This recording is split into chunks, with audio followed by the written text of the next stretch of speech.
Welcome to the Bible Stories with Gian channel.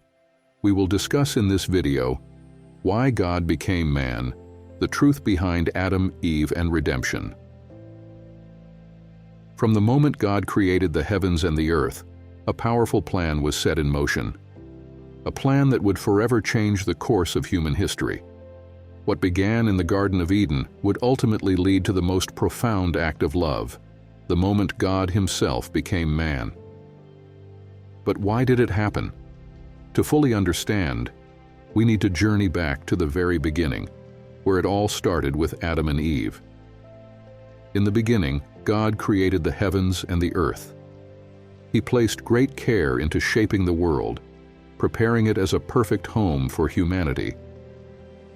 In Genesis 1:26, God said, "Let us make mankind in our image, in our likeness." God created man not only in His image, but with a special purpose, dominion over all living creatures. This was not just about authority, but about partnership with God, reflecting His nature and carrying out His will on earth. In Genesis 2:7, God breathed life into man, creating Adam, a living soul. He wasn't just a physical being, but a spiritual one, designed to live in constant connection with God. Soon after, God placed Adam in the Garden of Eden, a beautiful place where the presence of God could be experienced. Eden was more than a garden. It was a space where heaven and earth met, where man could commune with God freely. But this perfect relationship didn't last. God had given Adam and Eve everything they needed, but He also gave them free will. In Genesis 2:16, God commanded them not to eat from the tree of the knowledge of good and evil. Yet, as the story unfolds, the serpent, Satan, tempted Eve.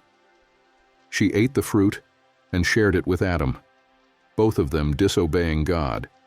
This act of disobedience wasn't just a small mistake. It was rebellion against God's perfect plan. Sin entered the world, and with it came the consequences of separation from God. They were cast out of the Garden of Eden, cut off from God's direct presence. Though they continued to live physically, spiritually, they were disconnected from the source of life. Despite their failure, God did not abandon Adam and Eve, nor humanity. In Genesis 3:15, God made a promise.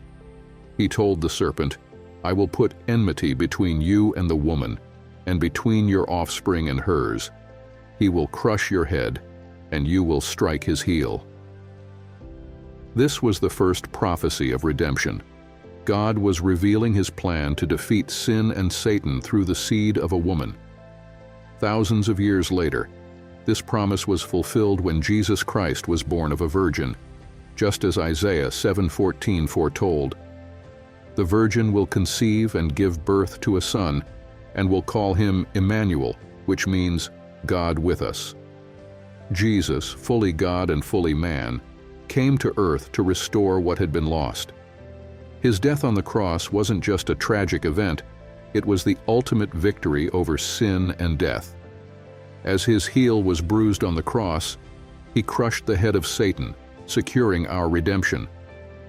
God became man because He loved humanity so much that He refused to leave us in our fallen state. Jesus came to restore our relationship with God, to bridge the gap created by sin. Through His sacrifice, we are given new life and the chance to once again live in His presence. The victory over sin and death is complete, and we are invited to share in it. As Romans 16:20 says, "The God of peace will soon crush Satan under your feet." This is the story of why God became man, a story of love, sacrifice, and victory that began in the Garden of Eden and reaches its fulfillment in Christ. And this same victory is available to all who believe. The story of Adam and Eve shows us the gravity of sin, but it also reveals the depth of God's love. Through their fall, God set in motion His incredible plan to redeem humanity. Jesus' victory on the cross crushed the power of sin and death, offering us a restored relationship with God. Remember, No matter how far we've fallen, God's love is greater, and through Christ, we are invited back into His presence. If you've been touched by this story, consider what it means for your life today. Thanks for watching, and may you walk in the victory that Jesus won for you. See you in the next video. Take care. God bless you all.